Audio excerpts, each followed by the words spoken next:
ఏఎస్డబ్ల్యూఎన్ news కి స్వాగతం. బులెటిన్లో ముందుగా హెడ్లైన్స్ చూద్దాం. టీటీడీ మాజీ చైర్మన్ వైఎస్ఆర్సీపీ రాష్ట్ర అధికార ప్రతినిధి భూమన కరుణాకర్ రెడ్డి ప్రెస్ మీట్.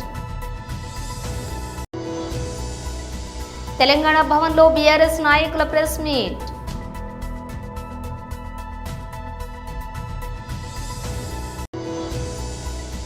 ఆంధ్రప్రదేశ్ ఉప ముఖ్యమంత్రి శ్రీ పవన్ కళ్యాణ్ ప్రెస్ మీట్.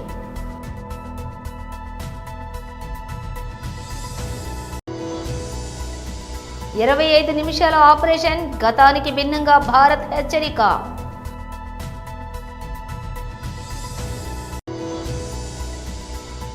ప్రాణహిత చేవేళ్ల నిధులు కేటాయింపు హర్షణీయం.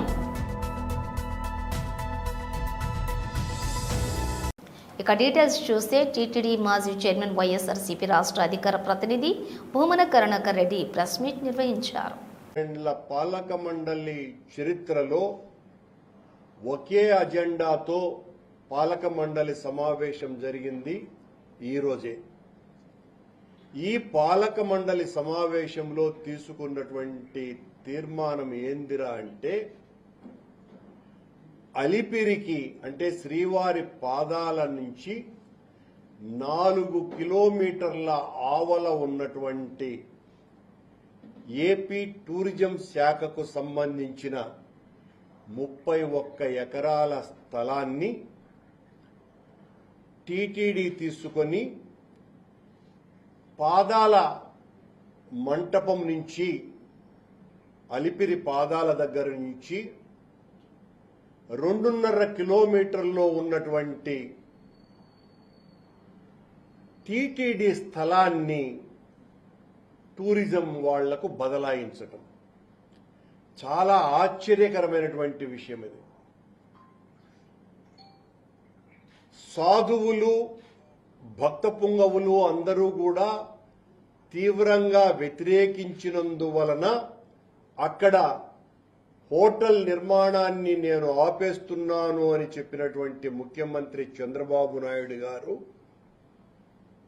ఆ హోటల్ నిర్మాణానికి అనుమతులు ఇవ్వటానికి టీటీడీ స్థలాన్ని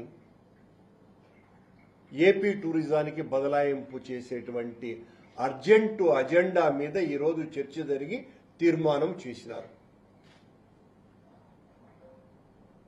ఈ రకంగా ఏ కారణంగా అయితే పెద్ద ఎత్తున ఉద్యమం జరిగిందో, మా ప్రభుత్వం ఆ హోటల్కు అనుమతి ఇచ్చింది అని చంద్రబాబు నాయుడు గారు చాలా యాగి ఆయన ప్రతిపక్షంలో ఉండగా చేశారో, అదే చంద్రబాబు నాయుడు గారు అదే హోటల్కి తిరుపతిలో ఉన్నటువంటి అలిపిరి పాదాల మంటపానికి అతి చేరువలో టీటీడీ స్థలాన్నే ఇచ్చేందుకు ముందుకు రావటం ఆశ్చర్యకరమైనటువంటి విషయం. ఇది సాధువులు, మఠాధిపతులు, పీఠాధిపతులు అందరూ కూడా ఉద్యమించాల్సినటువంటి నిర్ణయం. అది తిరుమల తిరుపతి దేవస్థానానికి సంబంధించినటువంటి అత్యంత ఖరీదైనటువంటి 31 ఎకరాల భూమిని టూరిజం శాఖ వాళ్లకు కేటాయించి అక్కడ తీసుకున్నటువంటి అదే నిర్ణయాలను ఇక్కడ అమలుపరచాలని చెప్పటం, అంటే ఆ హోటల్కు తిరిగి అనుమతి ఇవ్వటం, ఆ ఒబరాయి హోటల్కి అనుమతి ఇవ్వటానికి ఈ నిర్ణయం తీసుకోవటం జరిగింది. తెలంగాణ భవన్లో బీఆర్ఎస్ నాయకులు ప్రెస్ మీట్ నిర్వహించారు. భారత ప్రభుత్వము మరి దేశంలో జరుగుతున్నటువంటి ఉగ్రవాద ముప్పు, ముఖ్యంగా మొన్న జరిగినటువంటి దాడిలో, జమ్మూ అండ్ కాశ్మీర్లో జరిగినటువంటి దాడిలో 26 మంది ప్రాణాలు బలిగొన్నటువంటి ఉగ్రవాదాన్ని, పహల్గాంలో జరిగినటువంటి ఆ దాడిని నిరసించాం. తెల్లవారి మా పార్టీ తరఫున కూడా మేము దాన్ని తీవ్రంగా ఖండించాం. ఇదే ఇక్కడే ప్రెస్ మీట్లో. తదనంతరం జరిగినటువంటి మరి కేంద్ర ప్రభుత్వం తీసుకున్నటువంటి నిర్ణయాలకన్నిటి కూడా ఈ ఉగ్రవాదానికి వ్యతిరేకంగా ఏ చర్యలు తీసుకున్నా కూడా మా మద్దతు ఉంటుందని చెప్పి కూడా మా పార్టీ తరఫున మేము తెలియజేశాం. ఇదివరకు కూడా జరిగినటువంటి సర్జికల్ స్ట్రైక్స్ జరిగినప్పుడు కూడా మా పార్టీ తరఫున మద్దతు ఇవ్వడం జరిగింది. ఈరోజు తెల్లవారుజామున 1 గంట నుండి దాదాపు తెల్లవారు వరకు జరిగినటువంటి టెర్రరిస్టుల క్యాంపులపై జరిగినటువంటి మరి ఈ సర్జికల్ స్ట్రైక్స్ వల్ల మరి ఈ దేశానికి ముఖ్యంగా జమ్మూ అండ్ కాశ్మీర్ ప్రాంతంలో మరి భారత సరిహద్దుల్లో పాకిస్తాన్ మరి ఆ ఉగ్రవాదుల్ని ప్రోత్సహిస్తూ భారతదేశంలో చొరబాటును ప్రోత్సహిస్తూ ఇక్కడ వివిధ రూపాల్లో జరిగినటువంటి దాడులన్నీ తెలుసు మనకి. ముంబైలో అప్పుడు జరిగినటువంటి దాడులు కానివ్వండి, లేకపోతే వివిధ ప్రాంతాల్లో జరుగుతున్నటువంటి దాడుల్లో వాళ్ళ పాత్ర, ఐఎస్ పాత్ర ఉన్నటువంటి విషయం ఈ దేశంలో ప్రతి పౌరుడికి తెలుసు. కాబట్టి ఇలాంటి పరిస్థితుల్లో దేశం మొత్తం కూడా రాజకీయాలకు అతీతంగా ఏకమై మరి దీన్ని ఎదుర్కోవాల్సినటువంటి సమయం ఆసన్నమైంది. నిన్న అంటే నేటి తెల్లవారుజామున జరిగినటువంటి ఈ సర్జికల్ స్ట్రైక్స్ ఆపరేషన్ సింధూర్ పేరిట జరుగుతున్నటువంటి వాటిని కేవలము అక్కడ ఉన్నటువంటి టార్గెట్స్ టెర్రరిస్ట్ క్యాంపులపైన జరిగింది.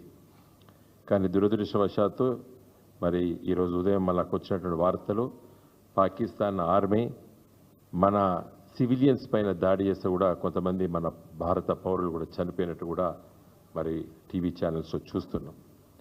ఇప్పటికైనా పాకిస్తాన్.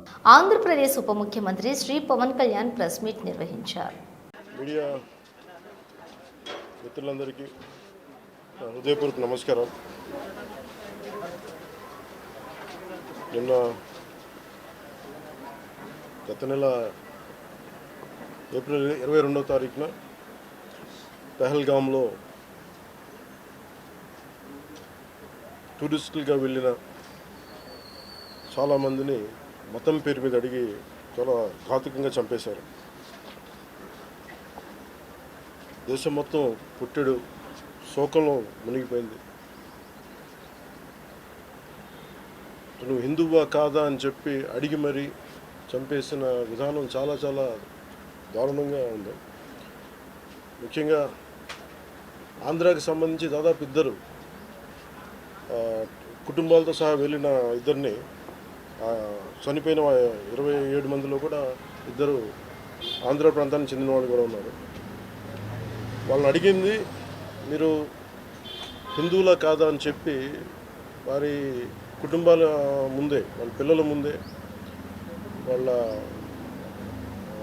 సహధర్మచారుల ముందే మ్యాగజైన్ ఎంటీ చేశారు, తల లేకుండా చేశారు. హిందువా ముస్లిమా అనే అర్థం తేల్చుకోవడానికి కల్మా చదవమని. ఇంత ఘాతుకంగా చంపిన తర్వాత దేశం మొత్తం కూడా ఒక డెసిసివ్ యాక్షన్, ఒక బోల్డ్ యాక్షన్ కోసం ఎదురు చూస్తుంది. అది నిన్న రాత్రి జరగటం. ఇలాంటి సమయంలో దాదాపు 9 ప్రాంతాల్లో 15 కిలోమీటర్ల నుంచి దాదాపు 200 కిలోమీటర్ల లోపల వరకు వెళ్ళి భారతదేశ సైన్యం అక్కడున్న మిలిటరీ ఎస్టాబ్లిష్మెంట్స్కి దాడి చేయకుండా, అక్కడున్న సివిలియన్ క్యాజువాలిటీస్ లేకుండా కేవలం ఎవరైతే ఉగ్రవాద సంస్థలు ఉన్నాయో, ముఖ్యంగా ఈ 3 సంస్థల మీద ప్రత్యేకించి దాడులు జరపడం, వాటిని ధ్వంసం చేయడం నిజంగా ఇది భారతదేశం ప్రతి ఒక్కరూ హర్షించదగ్గ విషయం. ఎందుకంటే 90s నుంచి కూడా కశ్మీర్ అనేది మనకి ఎప్పటి నుంచో Kashmir is an integral part of our nation, as undeniable fact అది. కానీ ప్రత్యేకించి ఈ ఉగ్రవాద మూకలు, పాకిస్తాన్ ప్రేరేపిత ఉగ్రవాద మూకలు, ఇది 90లో కూడా ఇలాగే కశ్మీరీ హిందూస్ని కశ్మీరీ పండిట్స్ని చంపేశారు. ఇట్లాగే చంపేసి కొంతమంది గతంలో కూడా చంపేస్తే అలాగే వాళ్ళని అంత్యక్రియలు చేయడానికి వాళ్ళని శ్మశానం దగ్గర తీసుకెళ్తే అక్కడ కూడా మిగతా కొంతమంది హిందువులు చంపేశారు. సో హిందువుల మీద దాడి అనేది ఇది అనాదిగా జరుగుతూనే ఉంది. కానీ I think it is a right time to take a decisive and bold action. It's a commendable job done by our army personnel and defense personnel, and we have to appreciate them. We'll stand by them under the leadership of గతంలో నిర్వహించిన దాడులకు పూర్తి భిన్నంగా అత్యాధునిక సాంకేతిక పరిజ్ఞానాన్ని ఉపయోగించి Bharat operation సింధూర్ను చేపట్టింది. 2016 నాటి యూరి ఘటన అనంతరం జరిగిన సర్జికల్ స్ట్రైక్, 2019 నాటి బాలాకోట్ వైమానిక దాడుల శైలికి ఇది పూర్తిగా భిన్నమైనది. వ్యూహాత్మకంగా, సాంకేతికంగా అత్యంత శక్తివంతమైన ఆపరేషన్ ఇది. ఈ చర్య ద్వారా ఉగ్రవాదం విషయంలో భారత్ తన వైఖరిని మార్చుకుందని, మరింత కఠినంగా వ్యవహరిస్తుందనే స్పష్టమైన సంకేతాన్ని పాకిస్తాన్కు పంపినట్లయింది. ఈ ఆపరేషన్ ద్వారా భారీ సంఖ్యలో ఉగ్రవాదులు హతమవ్వడంతో ఉగ్రవాద సంస్థల నెట్వర్కర్లకు, వాటిని నడిపించే సూత్రధారులకు తీవ్రమైన హెచ్చరికలు వెళ్లినట్లుగా చెప్పవచ్చు. అవసరమైతే పాకిస్తాన్ భూభాగంలోని ఏ లక్ష్యాన్నైనా ఛేదించడానికి భారత్ వెనుకాడదని, లక్షిత దాడులు చేయగల సత్తా తమకుందని ఈ ఆపరేషన్ ద్వారా నిరూపితమైందని, ఉగ్రదాడులకు ప్రతిస్పందన కేవలం సైనిక శక్తి ప్రదర్శనకే పరిమితం కాదని, ఉగ్రవాదుల కార్యకలాపాలకు వారికి లభించే ఇతర వనరుల పునాదులను సమూలంగా పెకిలించి వేస్తామని భారత్ ఈ చర్యతో స్పష్టం చేసినట్లయింది. లక్ష్యాలను అత్యంత ఖచ్చితత్వంతో ఛేదించగల సామర్థ్యం ఉన్న 24 ఆయుధాలను ఈ ఆపరేషన్లో భారత దళాలు వినియోగించాయి. వీటిలో శక్తివంతమైన క్షిపణులు, బాంబులతో పాటు ఆత్మాహుతి డ్రోన్లు కూడా ఉన్నాయి. ఈ ఆయుధాల ద్వారా ఏకకాలంలో 9 ఉగ్రవాద శిబిరాలను పూర్తిగా ధ్వంసం చేశారు. ఈ దాడుల్లో దాదాపు 80 మందికి పైగా ఉగ్రవాదులు మరణించగా మరో 60 మంది వరకు గాయపడినట్లు అంచనా. ఈ దాడికి ముందు భారత ఇంటెలిజెన్స్ అధికారులు అత్యంత పకడ్బందీగా సమాచారాన్ని స్వీకరించారు. ఉపగ్రహ చిత్రాలు, మానవ వనరుల ద్వారా అందిన నిఘా సమాచారం, ఉగ్రవాదుల మధ్య జరిగిన కమ్యూనికేషన్లను లోతుగా విశ్లేషించి జైషే మహమ్మద్, లష్కరే తోయిబా వంటి ఉగ్రవాద సంస్థలు వినియోగించే శిక్షణ కేంద్రాలను, కాంప్లెక్స్లను గుర్తించారు. వీటితో పాటుగా ఆయా సంస్థలకు చెందినటువంటి ఆయుధ డిపోలు, బ్రెయిన్ వాషింగ్ కేంద్రాలు, స్లీపర్ సెల్ ప్రణాళిక కేంద్రాలను కూడా నిర్ధారించుకున్నారు. సరిహద్దులకు అత్యంత సమీపంలో ఉన్న ఉగ్ర స్థావరాలపై కొన్ని రోజుల పాటు డ్రోన్ల ద్వారా నిరంతర నిఘా ఉంచారు. ఆయుధాల ఎంపికలో కూడా భారత దళాలు అత్యంత వ్యూహాత్మకంగా వ్యవహరించాయి. Scalp cruise missile, hammer guided బాంబులను వంటి అధిక ఖచ్చితత్వం కలిగినటువంటి ఆయుధాలతో పాటు ఆత్మాహుతి డ్రోన్లను కూడా ఈ ఆపరేషన్లో వినియోగించారు. సుమారుగా 25 నిమిషాల పాటు సాగిన ఈ ఆపరేషన్లో అంతర్జాతీయ సరిహద్దు నుంచి దాదాపుగా 100 కిలోమీటర్ల దూరంలో పాకిస్తాన్లోని బహవల్పూర్లోని ఉన్న జైషే మహమ్మద్ ఉగ్రవాద శిబిరంతో పాటు పలు ఇతర స్థావరాలను నేలమట్టం చేశారు. ఈ బహవల్పూర్ ప్రాంతంలోని పాకిస్తాన్ ఆర్మీకి చెందిన రెజిమెంటల్ సెంటర్ కూడా ఉండటం గమనార్హం. పాకిస్తాన్లో అత్యంత కీలకమైన పంజాబ్ ప్రావిన్స్లోనే 4 ఉగ్రవాద శిబిరాలను ఈ ఆపరేషన్లో ధ్వంసం చేశారు. ప్రాణహిత చేవేళ్ల నిధులు కేటాయింపు హర్షణీయం. మండల అధ్యక్షులు నౌసీలాల్ నాయక్ మాట్లాడుతూ, తెలంగాణ రాష్ట్రంలో సీఎం రేవంత్ రెడ్డి, ఆర్థిక శాఖ మంత్రి భట్టి విక్రమార్క, ఇరిగేషన్ శాఖ మంత్రి ఉత్తమ్ కుమార్ రెడ్డిలకి రైతుల పక్షాన కృతజ్ఞతలు తెలిపారు. మిషన్ భగీరథ నీటిని మల్లన్నగుట్ట కామారెడ్డికి తరలించిన ఘనత షబ్బీర్ అలీకి దక్కుతుందన్నారు. మాచారెడ్డి మండల కేంద్రంలోని వారి చిత్రపటాలకు పాలాభిషేకం చేయడం జరిగిందన్నారు. ఈ కార్యక్రమంలో ఏఎంసీ డైరెక్టర్ నునావత్ గణేష్ నాయక్, యువజన అధ్యక్షులు రాజిరెడ్డి, ఎస్సీ సెల్ అధ్యక్షులు director Rajalingam, Maqbool Ramachandram, ST cell అధ్యక్షులు శంకర్ నాయక్, మైనారిటీ అధ్యక్షులు అస్లాం, గ్రామ అధ్యక్షులు బన్షీ నాయక్, అలాగే సీనియర్ నాయకులు, మండల యువజన నాయకులు, కార్యకర్తలు, గ్రామ పెద్దలు పాల్గొనడం జరిగింది. 17 ప్రభుత్వాలు మన ప్రభుత్వాలు ఉన్నాయి. మరి అక్కడ ఎక్కడ చేయని విధంగా మరి ఈరోజు కాంగ్రెస్ ప్రభుత్వం మన తెలంగాణ రాష్ట్రంలో తులన చేసి మరి యావత్ భారతదేశానికి ఆదర్శం గోల్డ్ మోడల్గా మన తెలంగాణ రాష్ట్రం కాబోతున్నామని చెప్పి చెప్తా ఉన్నాం. మరి ఈరోజు మాచారెడ్డి మండల కేంద్రంలో మా వివిధ గ్రామాల నుంచి గ్రామ అధ్యక్షులు మరియు సీనియర్ నాయకులు మరి అందరూ ఈరోజు మేము పాలాభిషేకం మరి రాహుల్ గాంధీ గారికి, మన తెలంగాణ రాష్ట్ర సీఎం ముఖ్యమంత్రి వర్యులు రేవంత్ రెడ్డి గారికి, మరి అదేవిధంగా ఎస్సీ ఎస్టీ మైనార్టీ మరియు ప్రభుత్వ సలహాదారు షబ్బీర్ అలీ గారికి కూడా మేము పాలాభిషేకం చేయడం జరిగింది. అంతేకాకుండా మరి అదే 22 ప్యాకేజు మరి ప్రాణహిత చేవేళ్ల ఆ రోజు ఏమైనా మన ముఖ్యమంత్రి రాజశేఖర రెడ్డి గారు తీసుకువచ్చిన వంటి ప్రాజెక్టును మరి గత ప్రభుత్వము మరి ఆపేసింది. ఇలా 10 సంవత్సరాల నుంచి అట్లనే పడుబడితే మరి మన తెలంగాణ రాష్ట్రంలో ముఖ్యమంత్రి వర్యులు మరియు మన రాష్ట్ర ప్రభుత్వ షబ్బీర్ అలీ గారు మరి దాన్ని దృష్టి తీసుకొని మరి నేను నా పూర్తి శ్వాస ఉండే వరకు ఈ ప్రాణాయత చెవెల్లా ఈ కామారెడ్డికి కావాలనే ఉద్దేశంతో మన రాష్ట్ర ప్రభుత్వ షబ్బీర్ అలీ గారు దాన్ని ఆచితూచి పనిచేసి మరి 23,000 కోట్లతోని మరి ఇలా ప్రభుత్వం కూడా వస్తుందంటే మన కామారెడ్డికి చాలా గౌరవకరమైన విషయం గురించి చెప్తా ఉన్నాం మాజీ మండలి తరఫున. మరి ఈ విషయం వాసిమాజీ కాదు, ఇలా మన ఎంతో రైతులకు మేలు కలిసే విధంగా మరి కామారెడ్డి మున్సిపాలిటీ కానీ మరి అటు ఎల్లారెడ్డి కానీ మరి ఇటు రామాయంపేట కానీ మరి ఇలా ప్రాణాయత చెవెల్లా 22 ప్యాకేజు ఇలా వస్తూ ఉన్నాడంటే మేము అందరూ మరి ఇలా మాచేడి మండల కేంద్రంలో బాలాభిషేకం చేయడం జరిగింది. మన కామారెడ్డి తరఫున మరి ప్రభుత్వ షబ్బీర్ అలీ గారికి ప్రత్యేక ధన్యవాదాలు తెలియజేస్తా ఉన్నాం. మరి అంతేకాకుండా మరి ఈరోజు ఇలా గత ప్రభుత్వం మరి ఇలా రోడ్లు హైడ్ చేసి మాచేడి గజన దండంలో మరి డ్రైనేజ్ లేకుండా ఇస్తే మరి 3 నుంచి 4 సుమారు 4-5 కోట్లు ఇలా ప్రపోజల్ పంపించి మరి త్వరలోనే ఆ పనులు కూడా గజన దండంలో డ్రైనేజ్ విషయాన్ని కూడా మేము ముందుకు వచ్చి మన ప్రభుత్వం చేస్తా ఉన్నాం. మరి మాచేడి మండలి తరఫున మరి మా షబ్బీర్ అలీ గారికి ముఖ్యమంత్రి రేవంత్ రెడ్డి గారికి ప్రత్యేక ధన్యవాదాలు తెలియజేస్తూ మరి జై కాంగ్రెస్, జై కాంగ్రెస్, షబ్బీర్ అలీ గారి నాయకత్వం, రేవంత్ రెడ్డి గారి నాయకత్వం.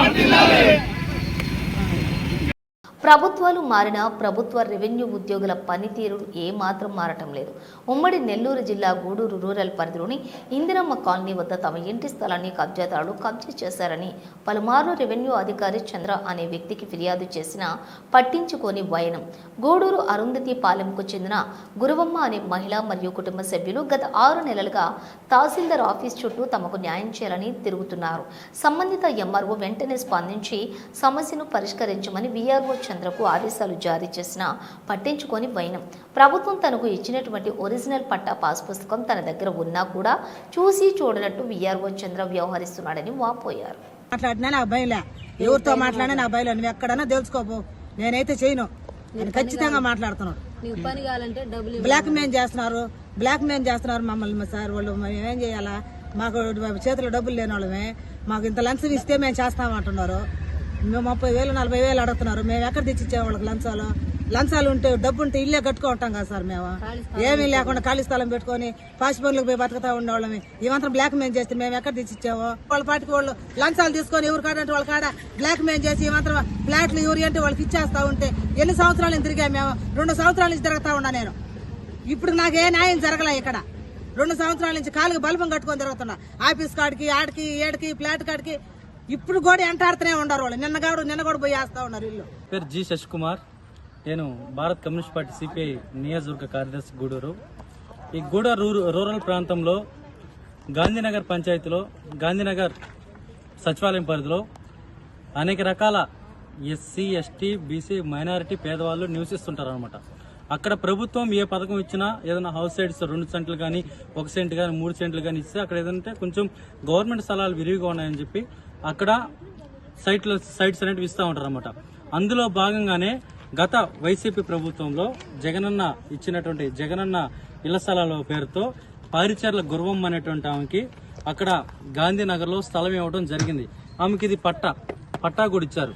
కానీ ఆ పట్టా అప్పుడు ఉన్నటువంటి పరిస్థితుల్లో పట్టా అయితే ఇచ్చారు, నా స్థలమే కదా నాకు ఇచ్చారు కాబట్టి నేను ఎప్పుడైనా ఇల్లు కట్టుకోవచ్చు అనేటువంటి ఆలోచనతో కొన్ని డబ్బులు కూడబెట్టుకుని ఇల్లు కట్టుకుందాం అనే ఆలోచనతో కొన్ని రోజులు వెయిట్ చేసి డబ్బులు కూడబెట్టుకొని పోతే ఆ స్థలంలో వేరే వాళ్ళు కబ్జా చేసేసి అక్కడ రూములు మాదిగా కట్టేస్తారు. ఈ స్థలం మాది అని చెప్పి వీళ్ళు వచ్చి ఎస్సీ అరుంధతి మాదిగ కులాన్ని చెందినటువంటి వాళ్ళు, వీళ్ళు నిరాశ్రయులు. వీళ్ళు వచ్చి మా స్థలంలో మీరెందుకు ఈ విధంగా రూములు కట్టారంటే మీరు దిక్కున్న చోటు చెప్పుకోబండి, మీరు ఏమైనా చేసుకోబండి అని చెప్పి అక్కడ భూ కబ్జాదారులు కబ్జాలు చేసుకుంటూ నిరంతరం నిత్యం అక్కడ కబ్జాలు చేసుకుని వేరే వాళ్ళకి పేదవాళ్ళకి అమ్మేటువంటి పరిస్థితిలో అక్కడున్నటువంటి భూ కబ్జాదారులు ఉన్నారు. అది సచివాలయంలో పోయేటువంటి బీఆర్ఓని చంద్రాన్ని అడిగితే విఆర్ఓ చంద్ర ఏం చెప్తున్నారు, ఇది మీ స్థలం కాదు, మీకు సంబంధం లేదు, మీరు ఏమైనా చేసుకోండి, మీకు అసలు హక్కే లేదు ఇక్కడ, ఇదంతా కూడా వాళ్ళదని చెప్పి గత 2 నెలల ముందు చెప్పాడు.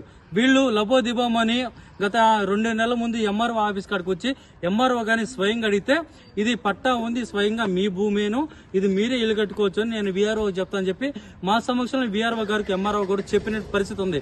కానీ ఆ విఆర్ఓ గారు ఎంఆర్ఓ గారు చెప్పినా కూడా వినకుండా అతను ఎవరైతే భూ కబ్జాదారులున్నారో భూమిని వాళ్ళందరికీ వాళ్ళు ఇష్టాలుగా అమ్మేసుకుంటూ భూ బకాసులుగా భూ కబ్జాదారులుగా తిరుగుతున్నారో వాళ్ళకి వంత పడుతూ విఆర్ఓ గారు ఈ లంచాలకి అదేవిధంగా డబ్బులకి అనేక రకాలుగా లోబడిపోయి ఈ విధంగా గాంధీనగర్లో ఉన్నటువంటి పేదవాళ్ళని భూములన్నీ కూడా ఆక్రమించేసుకున్నటువంటి వాళ్ళందరికీ డబ్బులు తీసుకొని పేదవాళ్ళని నయానో భయాన్ని భయపెట్టేసి మీకు దుఃఖిన చోట చెప్పుకోండి అని చెప్పి ఇటువంటి పేదవాళ్ళకు కూడా ఈ ఇబ్బంది పెడుతున్నటువంటి చంద్ర గారు ఇకనైనా కానీ ఇటువంటి పేద మధ్యతరగతి భూములు లాక్కోకుండా పేదవాళ్ళకి న్యాయం చేసే పద్ధతిగా ఉన్నారు.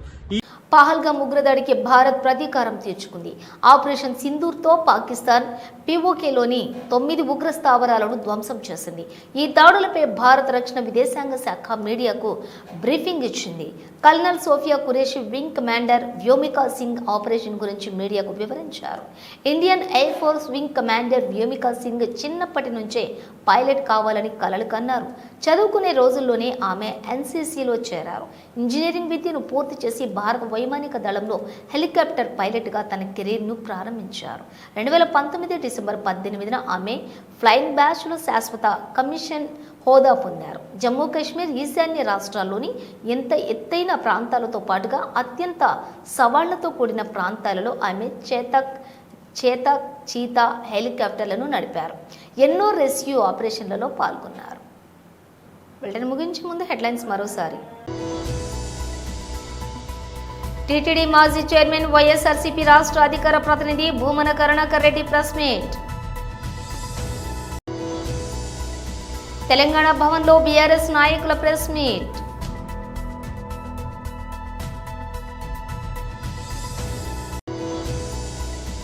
ఆంధ్రప్రదేశ్ ఉప ముఖ్యమంత్రి శ్రీ పవన్ కళ్యాణ్ ప్రెస్ మీట్.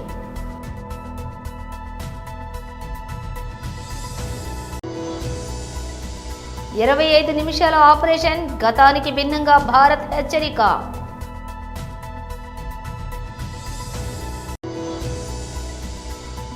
ప్రాణహిత చేవేళ్ల నిధులు కేటాయింపు హర్షణీయం.